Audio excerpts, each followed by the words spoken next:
Hello everyone, welcome back to my YouTube channel in designers. या friends, आज का जो वीडियो है वो रिक्वेस्टेड वीडियो है क्योंकि मुझे काफ़ी सारे कमेंट्स आ रहे थे कि बड़ी मोरी वाली सलवार की कटिंग और स्टिचिंग डालिए। हालांकि मैंने सलवार की कटिंग और स्टिचिंग डाली हुई है पर बड़ी मोरी वाली नहीं डाली थी।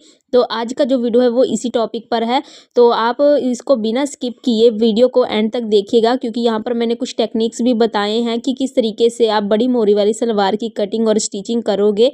तो इसको अच्छे से समझने के लिए आपको वीडियो को पूरा देखना पड़ेगा और वीडियो पसंद आए तो एक लाइक ज़रूर करके जाइएगा और मेरे चैनल को सब्सक्राइब जरूर कर लीजिएगा। तो देखिए फ्रेंड्स, ये है वो फैब्रिक जिसका आज हम सलवार कट करेंगे। ये मैंने रेयॉन का फैब्रिक लिया है। फैब्रिक 2.5 मीटर है और कलर इसका वाइट है। तो ये मैंने नॉर्मल सलवार बनाना है इसलिए मैंने 2.5 मीटर लिया है। अगर आप थोड़ा हैवी सलवार बनाना चाहते हो तो 3 से 3.5 मीटर लोगे तो काफ़ी हैवी सलवार आपकी बन जाएगी। इसमें मैंने मेन फोकस जो किया है वो बड़े पोंचे वाले सलवार के ऊपर किया है क्योंकि मुझे काफ़ी सारे कॉमेंट्स आ रहे थे कि बड़ी मोरी वाली सलवार की कटिंग और स्टिचिंग की वीडियो डालिए। तो आज मैं वही लेकर के आई हूँ आप सबके लिए। तो कटिंग करने से पहले ना इसके कुछ टेक्निक्स होते हैं कि किस तरीके से हम इसको कट करेंगे और इसके पार्ट्स भी होते हैं। तो सबसे पहले आपको वो बता देती हूँ। जब भी हम किसी सलवार को कट करते हैं तो हमें ना 3 जो ये मेज़रमेंट है ना इसकी ज़्यादा नीड होती है। तो सबसे पहले हमें ना लंबाई की नीड होती है। तो 34 इंच इसकी लंबाई है। पोंचे जो है वो हमारा 8 इंच है। उसके बाद बेल्ट की चौड़ाई जो है वो 21 इंच है और लंबाई जो है 5 इंच है। तो इतनी ही हमें नीड होती है सलवार का जब हम किसी पर्सन से की बॉडी से जब हम नाप लेते हैं तो। पर उसके बाद जब हम कटिंग करते हैं ना तो उसके बाद ना ये हमें 2 चीज़ों की और नीड होती है। एक तो कलियाँ हो गई और दूसरे हो गई कुंदे की लंबाई और चौड़ाई। तो देखो अब हम इसको किस तरह से कट करेंगे। ये पार्ट्स होते हैं जब हम सलवार को कट करते हैं तो जो कुंदे हैं ना वो हम निकालते हैं। जो हमारी टोटल लंबाई होती है उसमें से हमको जो लंबाई है ना बेल्ट की लंबाई है उसको माइनस करना होता है और प्लस करना होता है 1.5 इंच। तो देखो टोटल लंबाई है हमारी 34, उसमें से हमने बेल्ट माइनस किया 5 इंच का, प्लस लिया 1.5 इंच का मार्जिन। तो जब 34 में से 5 का माइनस करोगे तो 29 आएगा और उसमें 1.5 इंच का मार्जिन ऐड करोगे तो आपका 30.5 इंच आपका कुंदे की लंबाई निकल करके आ जाएगा। उसके बाद जब देखो जो चौड़ाई है तो चौड़ाई को हम निकालते हैं 2 गुना पोंचे के हिसाब से। तो पोंचे कितने हैं आपके 8 इंच। तो 2 गुना 8 इंच हुआ आपका 16 इंच, यानी कि चौड़ाई आ गई 16 इंच और लंबाई आ गई 30.5 इंच। उसके बाद जो कलियां होती हैं कलियां जो होती हैं उसकी लंबाई कुंदे की लंबाई के बराबर होती है, यानी कि 30.5 इंच। तो टोटल इतना मेज़रमेंट हमको नीड होता है जब हम इसकी कटिंग करते हैं। बाकी आपको मैं कटिंग के टाइम बताऊंगी कि कौन सा पार्ट किस तरह कट होगा। बस आपको निकालना आना चाहिए कि किस तरह से हम जब हम सलवार का मेज़रमेंट ले लेते हैं तो उसके बाद हम इसको किस तरह से कट करते हैं। तो सबसे पहले आपको देखो 4 मेज़रमेंट की नीड होती है। मेन 3 ही है पर बेल्ट की चौड़ाई और लंबाई ये अलग अलग हो जाता है। तो इस करके ये अलग अलग हो गया। तो उसके बाद देखिए ये हमें यहाँ से कुंदे निकाल लिए इसमें से और कलियाँ निकाल ली। तो अब देखिए अब हम इसके हेल्प से किस तरह हम कट करेंगे। तो चलिए फिर फटाफट से कट करते हैं। आप यहाँ से इसकी देखो स्क्रीनशॉट ले सकते हो अच्छे से समझने के लिए। तो चलो फटाफट से अब आपको सलवार की कटिंग बताएं। तो यहाँ पर मैंने सिंपली फैब्रिक को देखो डबल फोल्ड में कुछ इस तरीके से बिछा लिया है और यहाँ पर मेरा ओपन वाला साइड है इस तरफ और दूसरे साइड मेरा फोल्डेड साइड है। तो फोल्डेड साइड से पहले मैं आपको फैब्रिक चेक करवा दूँ कि मेरा 2.5 मीटर ही फैब्रिक है। तो यहाँ पर देखो 39 इंच पर मैंने मार्क किया है। यहाँ पर 2 मीटर कंप्लीट होता है और उसके बाद इतना फैब्रिक बच रहा है। तो यहाँ पर 2.5 मीटर से भी कम ही है मेरा फैब्रिक, प्रॉपर 2.5 मीटर नहीं है। तो यहाँ पर देखो जो ओपन वाला साइड है ना यहाँ पर हम पहले फैब्रिक को एक स्केल की हेल्प से इसको सीधा कर लेंगे और जहाँ से हमने फैब्रिक को सीधा करने वाला मार्क लगाया है वहीं से हम इसकी मार्किंग करेंगे मेज़रमेंट वाली। तो उसके बाद देखो सबसे पहले ना हम कुंदे की कटिंग करते हैं। तो कुंदे की लंबाई कितनी आ रही थी हमारी 30.5 इंच। तो यहाँ पर हमने ना 30.5 इंच की लंबाई का मार्किंग कर लेना है और चौड़ाई कितनी आ रही थी हमारी 16 इंच। कितना था 2 गुना पहुँचे यानी कि 2 गुना 8 इंच 16 इंच। तो 16 इंच का आपको एंड तक मार्क कर लेना है कुछ इस तरीके से जैसे मैं मार्क कर रही हूँ। 2.5 मीटर फैब्रिक से अगर आप सलवार सी रहे हो तो जैसे मैं कटिंग कर रही हूँ सिंपल वैसा ही कर लीजिएगा। बहुत अच्छे तरीके से आपके सभी पार्ट्स कट हो जाएंगे, कहीं पे भी फैब्रिक कम होने की आपकी गुंजाइश नहीं रहेगी। उसके बाद आपको देखो सिंपल यहाँ से आपको फैब्रिक को फिर से स्ट्रेट कर लेना है जो मार्किंग किया है। और सभी मार्किंग्स को आपस में सही तरीके से मिला देना है। इधर की साइड जो आपका फैब्रिक सिंपल बच रहा है यहाँ पर भी आपको मार्क कर देना है 16-16 इंच का ही, यानी कि नीचे वाली मार्किंग के बराबर का ही आपको यहाँ पर भी मार्क कर लेना है। मार्किंग करने के बाद अब हमने जिस जिस पार्ट्स की मार्किंग की है वहाँ पर हमने कटिंग करनी है। पर ये सबसे पहले यहाँ पर देखिए 2.5 इंच ऊपर की तरफ और बढ़ाना है आपको, जो आपने यहाँ पर मार्क किया है ना लंबाई वाली 30.5 इंच के कुंदे की, वहीं पर 2.5 इंच ऊपर की तरफ मार्क करके उसके बाद हमने सभी पार्ट्स की कटिंग कर देनी है। जैसे जैसे आपने मार्किंग किया वैसे वैसे ही आपको कट कर लेना है।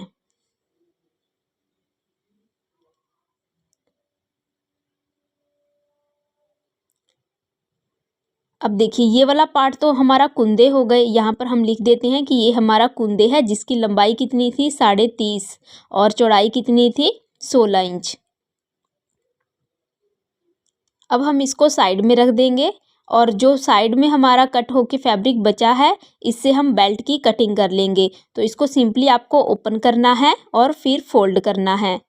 उसके बाद देखिए बेल्ट की लंबाई कितनी थी हमारी 22 इंच। 21 इंच तो हमारा टोटल था और उसमें 1 इंच का हमने मार्जिन ले लेना है। पहले हम फैब्रिक को यहाँ से कट करके सीधा कर लेंगे, उसके बाद हम यहाँ पर बेल्ट की मार्किंग करेंगे। तो देखिए फ्रेंड्स 21 इंच हमारा एक्चुअल मार्क है, उसके बाद 1 इंच हम मार्जिन ले रहे हैं। इसको हम सीधा करेंगे। सीधा करने के बाद ये तो चौड़ाई हो गई और लंबाई देखो बेल्ट में ना हमें 3 इंच एक्स्ट्रा लेना होता है। 5 इंच का बेल्ट हमारा रेडी है, उसमें 3 इंच एक्स्ट्रा जोड़ के 8 इंच हुआ, तो ये हमारा 8 इंच ही है। तो अब हम इसकी कटिंग कर देंगे। अब फोल्डेड साइड जिस तरफ से है उसको भी हम कट करके इसको अलग अलग कर देंगे। इसी के साथ हमारे बेल्ट की भी कटिंग हो गई फ्रेंड्स। तो इस पे भी मैं अब बेल्ट लिख देती हूँ और इसको हम साइड में रख देंगे। और अब हम देखो यहाँ पर कलियों की कटिंग करेंगे, बचे हुए फैब्रिक्स थे। तो ये जो पीस हमारा बचा ना छोटा सा पीस, इसको हम पोंचों में यूज़ कर लेंगे। पोंचे बनाने में मतलब इसको पीसेस कट करके सिल लेंगे और लंबा लीर बना लेंगे जब हम पोंचे अटैच करेंगे। तो अभी हम फिलहाल के लिए इसको साइड रख देते हैं और जो बचा हुआ फैब्रिक है इससे हम कलियाँ कट करेंगे। तो यहाँ पर देखो मैंने जो 2.5 इंच की मार्किंग की थी ना, यहाँ पर देखो ये इस जगह पर मैंने ये 2.5 इंच की मार्किंग की थी। अब जस्ट इसके ऑपोजिट साइड यहाँ पर हमने आसन की मार्किंग करनी है। तो आसन देखो आप डायरेक्टली 9 इंच भी रख सकते हो। अगर आपको 9 इंच नहीं रखना है तो आप इस तरह से निकाल सकते हो। देखो 13 इंच की हमारी झोली होती है, तो 1 इंच एक्स्ट्रा हम लेते हैं 14 इंच। ऊपर से 5 इंच आप बेल्ट का निकाल दोगे तो 14 पर जब मार्किंग करोगे तो आपका देखो 9 इंच ही आ जाएगा। तो अब हमने जो आसन की मार्किंग की है और जो 2.5 इंच की मार्किंग की है, दोनों की मार्किंग को आपको इस तरह से इंची टेप की हेल्प से मिला देना है। और मिलाने के बाद इस तरह से आपको तिरछी मार्किंग कर लेनी है, टेढ़ी मार्किंग कर लेनी है। अब जैसे जैसे आपने मार्किंग की है जिस शेप में, उसी शेप में आपको कटिंग कर लेनी है। तो कुछ इस तरीके से देखो आपका ये कट हो जाएगा। तो अब हमने ये वाला पार्ट जो है ना इसको उठा करके हमने दूसरे साइड वाले पार्ट के ऊपर रखना है। तो यहाँ पर ये थोड़ा सा लीर जो अटैच था इसको कट करके मैं अलग कर दी। और उसके बाद देखो अब हम ना इसको इस तरीके से इसके ऊपर सेट करेंगे। तो सभी कॉर्नर्स को अच्छी तरीके से आपको सेट कर लेना है। किसी पार्ट में आपका बिल्कुल भी रिंकल्स नहीं होना चाहिए। अगर आपका रिंकल्स होता है और आप सही से फैब्रिक को सेट नहीं करोगे तो हो सकता है कि आपकी जो कलियां हैं ना वो बड़ी छोटी हो जाएंगी। तो इसलिए ना इस बात को ध्यान में रखना बेहद ज़रूरी है। और यहाँ पर देखो फ्रेंड्स जो बॉटम है ना, तो बॉटम में यहाँ पर कॉर्नर निकला होता है। तो कॉर्नर को आपको नीचे की ओर नहीं लेके जाना है, ऊपर वाले पार्ट को। ऊपर वाला पार्ट जिस पार्ट के बराबर होगा, देखो यहाँ पर भी लेवल के बराबर का ही मैंने रखा है। तो इस तरीके से आपको रखना है और फिर आपको कट कर देना है। तो ऊपर का पार्ट जिस शेप में आपका जा रहा है उसी शेप में आपको कट कर लेना है।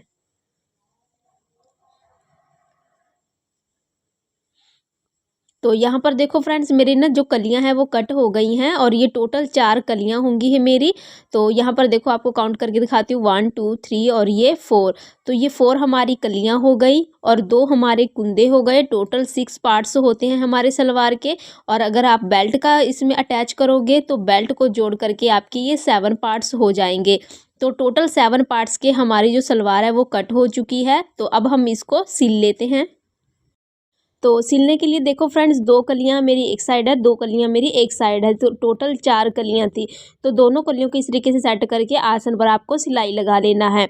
जब सिलाई लगा लोगे तो एक पार्ट को उठा लेना है और एक पार्ट को आपको ओपन करना है, कुछ इस तरीके से। अब जो हमने 2 कुंदे कट किए थे ना, वो दोनों साइड में आपको रखना है, कुछ इस तरीके से आपको, जैसे मैं आपको वीडियो में दिखा रही हूँ, इस तरीके से आप रख लीजिएगा। अब रखने के बाद देखो आप इसको अटैच करोगे, तो अटैच कैसे करना है, तो देखो जो हमारी कलियां है ना, इसको इस तरीके से रखना है और इसके ऊपर आपने कुंदे को इस तरीके से रखना है। अगर आपका प्रिंटेड सलवार है तो दोनों का राइट साइड आपका अंदर की तरफ होना चाहिए और इस तरीके से जब आप सीधा करोगे सिलने के बाद तो आपका सीधा वाला तरफ आपका बाहर आ जाएगा। यहाँ पर हम सिलाई लगाएंगे और इस तरीके से पलटेंगे। देखो यहाँ पर मेरा आसन की सिलाई हो गई और ये मैंने यहाँ पर कुंदे अटैच कर लिए हैं दोनों साइड में।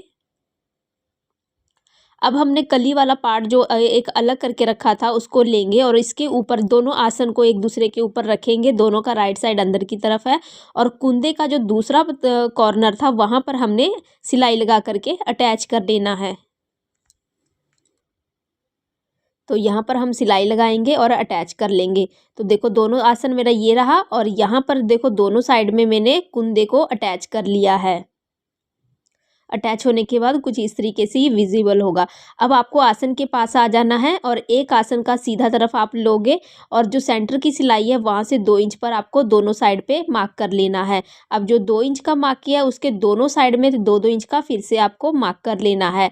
अब जो पहले वाला मार्किंग था ना उसको उठा करके पीछे वाले मार्किंग पर हम रखेंगे, देखो इस तरीके से। ये हम प्लीट्स ना सलवार के बैक साइड में डालते हैं, तो यहाँ पर आप सिलाई लगा दोगे और प्लीट्स डल जाएगी आपकी।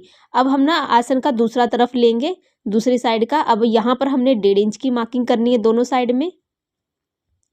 अब जो 1.5 इंच की मार्किंग की है, अब यहाँ से आपको पीछे की तरफ आप ना 2.5 इंच पर मार्क करते हुए जाओगे, पीछे जहाँ पर हमने प्लीट्स डाले ना उस तरफ। लेकिन वहाँ पर भी आपको पूरा टोटल एंड तक नहीं जाना है, वहाँ पर हम बेल्ट की मार्किंग करेंगे। तो अभी आपको आप ध्यान से देखिए वीडियो को, बिना स्किप किए आपको पता लग जाएगा कि कैसे में हम उसकी मार्किंग करेंगे। पर यहाँ पर हम पहले 2.5 इंच का ही मार्किंग करते जा रहे हैं। तो देखो फ्रेंड्स, 2.5 इंच का मार्किंग इसलिए कर रही हूँ क्योंकि सलवार जो है वो 2.5 मीटर फैब्रिक का है। अगर आप 3 मीटर या 3.5 मीटर का बना रहे हो तो आपको 3.5 या 4 इंच की प्लीट्स डालनी पड़ेगी, तब आपकी सलवार जो है वो परफेक्टली रेडी होगी। तो अब देखो फ्रेंड्स, जो बेल्ट थी ना मेरी, वो 21 इंच की रेडी करनी है। तो यानी कि 10.5 इसका हाफ हुआ। तो जो सेंटर की सिलाई है ना, ये देखो मेरा बैक साइड आ गया। तो सेंटर की जो सिलाई है यहाँ से 10.5 पर हम एक साइड मार्क कर लेंगे और 10.5 पर हम दूसरे साइड में मार्क कर लेंगे। और नीचे की तरफ हम ना एक छोटा सा देखो इस तरीके से मार्किंग कर देंगे, जहाँ से पता लगेगा ये हमारी बेल्ट की मार्किंग है। तो अब जो देखो ये मार्किंग कर रहे थे ना, तो हमने सिर्फ इसी मार्किंग तक करनी है, इससे पीछे नहीं करनी। यहीं पर हमने एंड कर देना है। और सेम इसी मेथड के साथ जो दूसरा तरफ रह गया ना हमारे सलवार का, देखिए इस तरफ, तो इस तरफ भी हमने 2.5 इंच का उसी मार्किंग तक मार्क कर लेना है। जब आपकी मार्किंग कंप्लीट हो जाएगी तो अब हमने ना देखो प्लीट्स डालना है। तो प्लीट्स कैसे डालोगे, पीछे वाले मार्किंग को उठा करके आगे वाले मार्किंग पे रखना है, कुछ इस तरीके से। और जब रखोगे तो आधा आधा इंच आपको पीछे की तरफ करते जाना है। अगर आप इस मेथड के साथ प्लीट्स डालोगे तो आपकी जो प्लीट्स है ना सलवार की, इक्वली डलेंगी और पीछे की तरफ का जो पटियाला सलवार का लुक होता है वो परफेक्टली विजिबल होगा। तो ये देखिए इस तरीके से आप प्लीट्स डालोगे और दूसरे साइड का जो प्लीट्स है वो दूसरी ऑपोजिट साइड में हो जाएगा, देखो इस तरीके से। यानी कि दोनों का जो मुंह होगा ना, कॉर्नर होगा, वो दोनों का आमने सामने आना चाहिए। तो इस तरीके से आपने सारी प्लीट्स डाल करके रेडी कर लेनी है सलवार को। तो देखो यहाँ पर मैंने रेडी कर लिया है। और अब रेडी करने के बाद आपको एक मेज़रमेंट लेनी होती है। देखो पीछे तो हमने 10.5 पर मार्क कर लिया था, यानी कि हमारा पीछे का पार्ट 10.5 का है। आगे भी आपको प्लीट्स का जो प्लीट्स डाले हो ना उसको मेज़रमेंट करके देखना है कि 10.5 पर ही फिनिश होना चाहिए। तो यहाँ पर मेरा 10.5 पर फिनिश हो रहा है, पर बाई चांस अगर आपका 11.5, 12 या 13 इंच आ रहा है तो पीछे के 2-4 प्लीट्स खोल करके आप इसको सेट कर लोगे, क्योंकि अगर आपका ये प्लीट्स वाला पार्ट बड़ा होगा तो आपके बेल्ट में ये अटैच नहीं होगा। तो अब हम ना बेल्ट रेडी करेंगे। तो बेल्ट के एक साइड आपको ऊपर से नीचे तक सिलाई लगाना है और दूसरे साइड आपको देखो 2 इंच छोड़ करके वहाँ से सिलाई लगाना है। तो यहाँ पर जो मार्किंग किया मैंने, वहाँ से देखो यहाँ से आपको सिलाई स्टार्ट करना और नीचे की तरफ लेकर के जाना है। तो देखिए फ्रेंड, जब सिलाई लग जाएगा तो आपको इस तरीके से दोनों सिलाई को एक दूसरे के ऊपर लेकर के आना है और यहाँ पर जो हमने फैब्रिक छोड़ा था इस तरीके से आपको फोल्ड करके यहाँ से आपको कॉर्नर्स पर सिलाई लगा लेना है। जब सिलाई लग जाएगी तो कुछ इस तरीके से ये विजिबल होगा। तो अब हमने इसको सीधा कर लेना है और नीचे से देखो जिस तरफ से हमने फैब्रिक नहीं छोड़ा था वहाँ से आपको 5.5 इंच पर मार्क कर लेना है।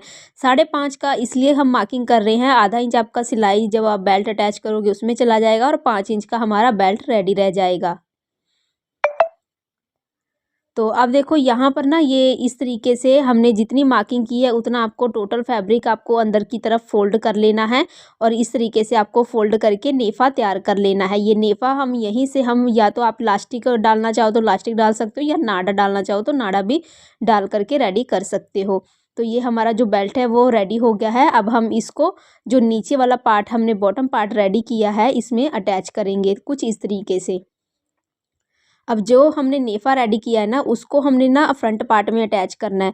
तो दोनों की सिलाई को एक दूसरे के ऊपर रखना है इस तरीके से और इस तरीके से अटैच कर लेना है चारों तरफ से सिलाई लगाते हुए। उसके बाद अब हमने देखो जो यहाँ पर सिलाई लगाए ना इसको ऊपर की तरफ इस तरीके से करते हुए ऊपर से टॉप सीम लगा देंगे। सिलाई के कंप्लीट होते ही यहाँ पर हमारा बेल्ट अटैच हो गया है और ऊपर का पार्ट हमारा रेडी हो गया है। अब हम बॉटम पार्ट रेडी करेंगे। तो उसके लिए यहाँ पर ना हमको बुकरम की नीड होती है। तो यहाँ पर 1.5 इंच चौड़ा मैंने बुकरम लिया है और लंबाई आपको बॉटम के हिसाब से लेना है। तो देखो किस तरीके से आप मेज़रमेंट लोगे, आपको बॉटम पार्ट इस तरीके से रखना है और दोनों साइड से आपको 1-1 इंच एक्स्ट्रा लेते हुए मेज़रमेंट कर लेना है और यहाँ से आप फोल्ड करके इसको 2 पार्ट में डिवाइड कर लोगे क्योंकि हमने 2 पैरों में लगाना होता है इसको। तो अब हमने ना देखो इसके अकॉर्डिंग हमने यहाँ पर पट्टियाँ कट कर ली हैं। तो 1.5 इंच चौड़ा हमारा बुकरम है तो 3 इंच चौड़ा हमने पट्टी कट कर लिया है। एक साइड से आपको आधा इंच का फैब्रिक छोड़ना है और दूसरे साइड से जितना फैब्रिक होगा उसके ऊपर आपको कवर करते हुए सिलाई लगा देना है ऊपर की से। जब आपकी सिलाई लग जाएगी तो एक्स्ट्रा फैब्रिक जो होगा साइड में आपने कट कर देना है और यहाँ पर दोनों बुकरम मैंने रेडी कर लिए हैं। अब हम इसको अटैच करेंगे तो उसके लिए अब हम इसको पहले फोल्ड करेंगे। फोल्ड करके सेंटर में एक कट लगाएंगे। ये कट आपको दोनों बुकरम में लगा लेना है। उसके बाद अब हमने जो जहाँ पर इसको अटैच करेंगे यहाँ पर भी कट लगा लेंगे। तो जो कुंदे की सिलाई वाला पार्ट होता है ना उसको हमने दोनों कॉर्नर को पकड़ना है और सेंटर में कट लगा लेना है।